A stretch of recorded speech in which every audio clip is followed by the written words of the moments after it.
agreed with the leadership of Parliament here that under the leadership of President Nyusi, they will also expedite the instrument that will bring COMESA, SADC, and EAC into one trading bloc under the tripartite free trade area agreement. Because bringing together the three economic communities, EAC, SADC, and COMESA, will build a market of close to 720 million people with a GDP of $1.3 trillion, and therefore we will give ourselves, as about 28 countries, an opportunity to trade within ourselves, eliminate barriers, reduce bureaucracy, and also tear down unnecessary impediments to business people, to trade, to investment, to the movement of goods. And Your Excellency, I am confident that under your leadership, we should be able to conclude the signing and the ratification of the tripartite treaty by end of this year, so that we can give ourselves the opportunity to move our region and our continent forward. Also, I had the occasion to share with them the instruments provided to us by the Afri-Exim Bank that would make it much more easy for the people in this room, the business people, to be able to trade, to be able to conduct their business without the baggage of currency differences, that it should be possible with the settlement instruments that have been put in place by our own continental institution, the Afri-Exim Bank, that we can trade in local currency, that business people from Angola can sell to their counterparts in Kenya without having to bother in what currency they are trading. Again, Mr. President, it will be an opportunity for us as policymakers and the ministers of trade, the ministers responsible, including our central banks, are listening, so that we can make it easier for us to trade. And there is reason for us to do this, because today, Africa, we are way behind in trading amongst ourselves. If you go to Europe, intra-European trade is at 70%, but intra-Africa trade is only at 16%. It means there is huge scope, there is big potential for us to trade amongst ourselves. I am very confident that shortly we shall reform our continental body so that we have a body that is fit for purpose and that can serve the people of our continent adequately. Let me also say that I commend my brother, President Nyusi, for his leadership in the United Nations Security Council, where they took over from Kenya. Your Excellency, your team in New York is doing a wonderful job, and we are very proud.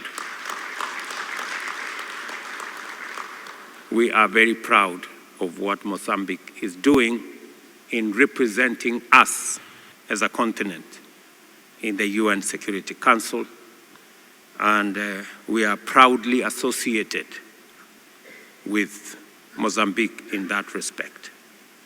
I commend all the organizations and officers who have worked so hard to make this forum a success, and look forward to future engagements like this. I wish you well as you prepare to execute your next level strategy in light of the opportunities that have come to light on account of the friendship and partnership between Kenya and Mozambique. I know there is a little problem of language. We all have to struggle with the language in between there. But I think it's also an opportunity for those of us from Kenya to learn Portuguese. And for the people. And for you guys here to learn Kiswahili and English. And you don't need any tutor or teacher. President Nyusi is both fluent in English and also in Kiswahili. So my visit has enabled us to strengthen our friendship and to deepen the bilateral ties between Kenya and Mozambique. We've had the opportunity to reflect together, and we took a bit of time yesterday to review our common position in considering many emerging challenges and opportunities, and reaffirm our shared commitment to extend our highly dynamic and fruitful partnership to address many aspects of mutual interest for the benefit of our people and our nations. Our Joint Permanent Commission for Cooperation has been working hard, and I commend both teams. They have expended time and effort and gave us the opportunity, my brother President and I, to witness the signing of 8 instruments that would elevate the relationship between our two countries.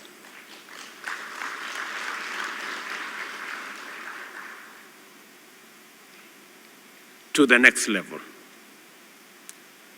Many of the aspects that were signed yesterday, including the security of our countries, that now going forward, we've done many things together in the past, but now going forward, we have a firm memorandum of understanding on matters of security.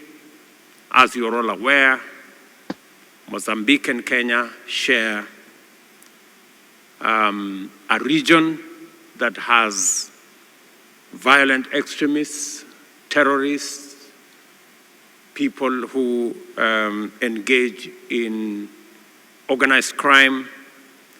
And we've been working together, but I am very confident going into the future that with the instruments that we signed yesterday, that will facilitate us to share more information, intelligence and otherwise, share capacities, engage in joint training, we can better secure our region and provide stability for our economies and our business people to thrive. It is a very proud moment for me that now we will have the leverage to better discharge our responsibilities as governments to secure our present and to guarantee our future. The instruments we are putting in place, whether it is the tripartite agreement, whether it is the Continental Free Trade Area Agreement, or the free-exim settlement facilities we are putting in place, will give us an opportunity, give our business people an opportunity to escalate intra-African trade to where other regions are. In Asia, it's at 60%. In Europe, it's at 70%. But in our continent, it's only at 16%.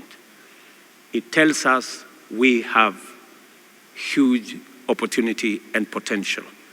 And as we pull as the policymakers, I hope you will be pushing as the private sector, because in the end, it is our collective responsibility that all policies that we put in place is in pursuit of a greater value and must plug into the possibilities defined by policy to unlock opportunities, create value, create jobs, and also create wealth. The implicit consideration is a common denominator of vision for domestic economic governance agenda, bilateral engagements, as well as regional and Pan-African economic integration. I am looking forward to the day that we all can move together and that our continent can move at the same speed as others. I was very pleasantly happy today morning, Your Excellency, when I visited the industrial park and I saw the opportunities to add value to local products, to create jobs, and to export finished products to Europe from Mozambique. That was a very exciting moment for me.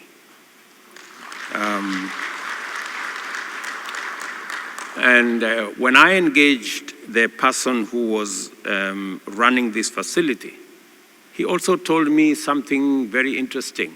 And they told me that they were using hydro energy, which is green energy.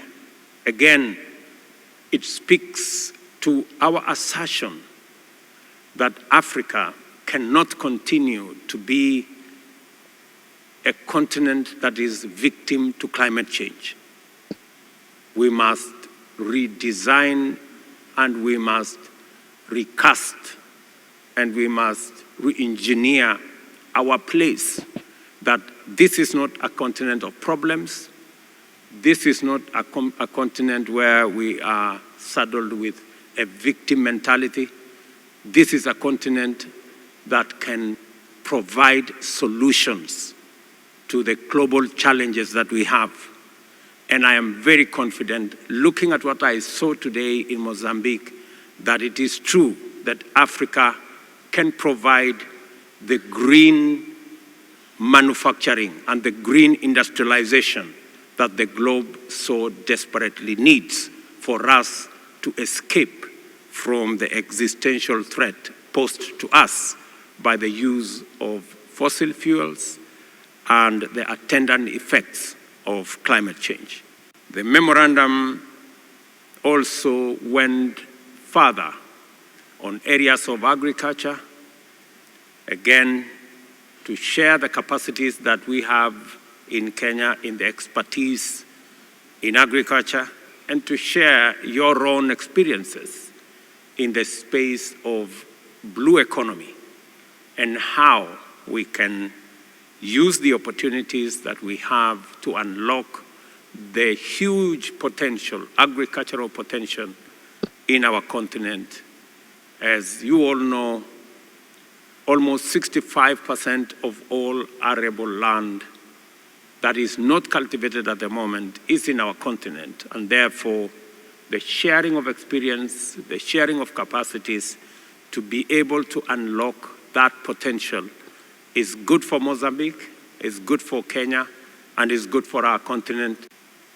The private sector, therefore, is an indispensable component of our economic transformation agenda.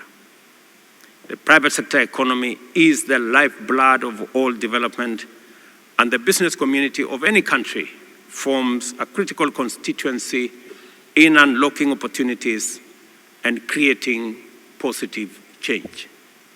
It is therefore highly encouraging to witness the mobilization and robust engagement that has taken place between our two private sector teams. And as government leaders, similarly, we did engage in the same exercise ever since I arrived here yesterday. I note that the Mozambique-Kenya Business Forum has been thoroughly engaged in exhaustive deliberations aimed at clarifying the profile of opportunities in our two countries. I am happy to note that your discussion on the legal framework governing investment and business opportunities also included the bilateral instruments that have been developed and those that are underway, because such updates determine stakeholder perspectives on the size and shape of the opportunities ahead of them. I have also noted that your panel discussions cover subjects that align very well with all our aspirations as governments in our region. It is important from each standpoint that our economic governance framework resonates with opportunities that will be unlocked by complementarities between Kenya and Mozambique. We want Mozambique business to thrive because of the way Kenya and Mozambique are strategically aligned. And we also want Kenyan businesses to perform better because of that collaboration. I am very happy, Your Excellency, you mentioned the opportunities that are available in this country for investment. And when I spoke to the private sector in Kenya, and I asked them to accompany me as I came here, it is because all we do, the private sector provides a multiplier effect and gives it focus and stature, and they can build on it to achieve the aspirations that we all have. Our focus on opportunities must therefore be sharp and resolute, and for this reason it is important for us to attend to the immense opportunity that comes with regional and continental integration. And I want to persuade the business people in this room that yes, it is good for us to have bilateral relations between Mozambique and Kenya, but I want to ask you to look beyond our two countries. We have a whole 1.4 billion people in the continent of Africa. Any business person knows what those numbers mean. I look forward with great optimism to the ratification by all our regional blocs and friends of the TFTA to make it possible for SADC, EAC, and COMESA to be one trading bloc. The work of making our countries self-sufficient continues, but I must say that we are off to a very encouraging start. Let us move forward with greater determination, since our purpose is clear, and ensure that not a single opportunity escapes us. All of us must be razor focused on, and maybe laser focused on ensuring that we don't miss any opportunity. And I want to encourage all of us to view the opportunities in the horizon with African lenses, knowing very well that these are opportunities that are available to all of us. I urge you to always take into account the economies of scale that reside in the possibility of business partnerships and strategic collaboration with counterparts in our two countries and in the region, because therein lies the full implication of our bilateral relations and the economic integration agenda. Again, this morning I did ask the leadership of Parliament in Mozambique to also ratify the instruments that will consolidate the position of the Pan-African Parliament, because we equally have immense opportunity in the Africa Union. And for us to unlock the potential that exists in the Africa Union, we must have an organization that is fit for purpose, an organization that is accountable. We all know, seated here, that anybody who exercises authority has responsibilities. And And when you have responsibilities, you must be held to account. There must be an accountability mechanism. The Pan-African Parliament today doesn't have the capacity to hold the Africa Union executive to account. And that is why, partly, we do not have an organization that is fit for purpose. Our agriculture base, common agriculture base in the area of agro-processing and fruit, tea, sugarcane, and other products, including the production of flowers, which goes through the chain of value, including also infrastructures of irrigation and new cultures for substituting new crops, which brings the possibility of the markets of the United States and other markets. The current investment in the area of banana in Maputo is an example. Second, the logistics and the transport, being two countries that have a tradition of ports and railways where opportunities are open for SADC with the country of interland, and with the new opportunity and the development of lines, and the vertical lines, south and north, going through Tanzania and linking different stakeholders in the chain of value that must be integrated in our economies.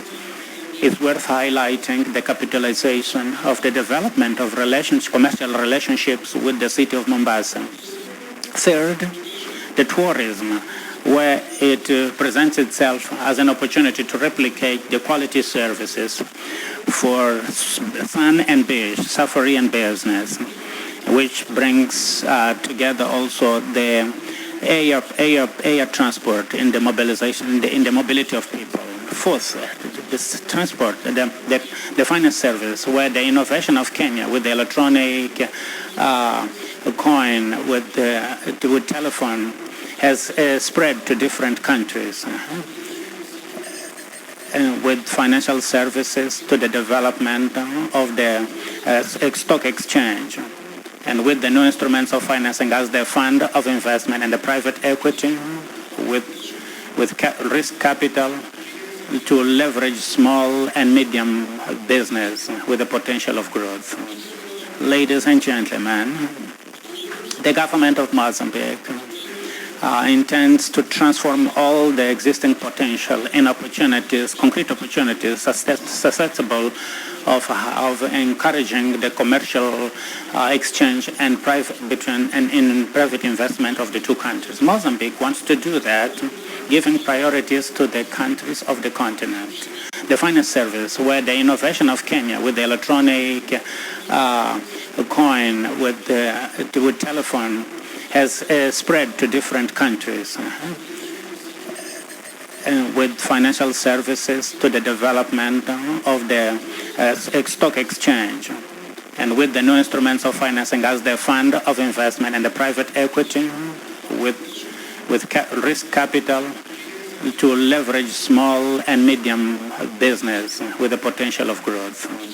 Ladies and gentlemen, the government of Mozambique intends to transform all the existing potential in opportunities, concrete opportunities susceptible of encouraging the commercial exchange and private investment of the two countries. Mozambique wants to do that, giving priorities to the countries of the continent, to the African investments. We know that Mozambique is a rich country in natural resources, whose exploration can only take place with a significant investment in strategic sectors of our economy. The investments must lead to the production and the economic growth, driven by the sectors of agriculture, industry, energy, infrastructure, and tourism, of which results the social development, which results in the fight against poverty. In this perspective, we open space for the direct investment and national and foreign. The foreign investment must have the capacity to develop the the business and the local economy through the transference of technologies, know-how, and the creation of jobs, and the promotion of international commerce and access to financial markets that are competitive. However, and as we have said before, and I said it now, this process has been affected by climate events, extreme and recurring, namely cyclones, tropical cyclones, which has provoked the destruction of agriculture production and infrastructure, and causing the deviation of resources to other finalities. To this crisis, we add the big burden, the problem of the external debt, which is rising with the spiral of the inflation, which took place with the elevation of the interest rates all over the world. Allow me, Mr. President, therefore, that we agree that the discussion that was launched by you, Mr. President, when you suggested the creation of a green bank able to constitute a mechanism to fill in the deficit of trillions of dollars to stop the climate crisis being financed by green taxes applied in the global economy. This process will allow the liberation of more resources to be allocated for the climate changes and reduce the burden of debt of countries in development. The Republic of Kenya and its business people constitute for us an ideal partner with which we intend to share opportunities of investment in various domains. And that's the reason that we alleviate the issue of visas, and if there is anything else that we can do as governments, we will facilitate more and more. We also noticed with joy that the business environment is favorable in both countries. That's why we invite the distinguished business people from Kenya and Mozambique to use their capacity.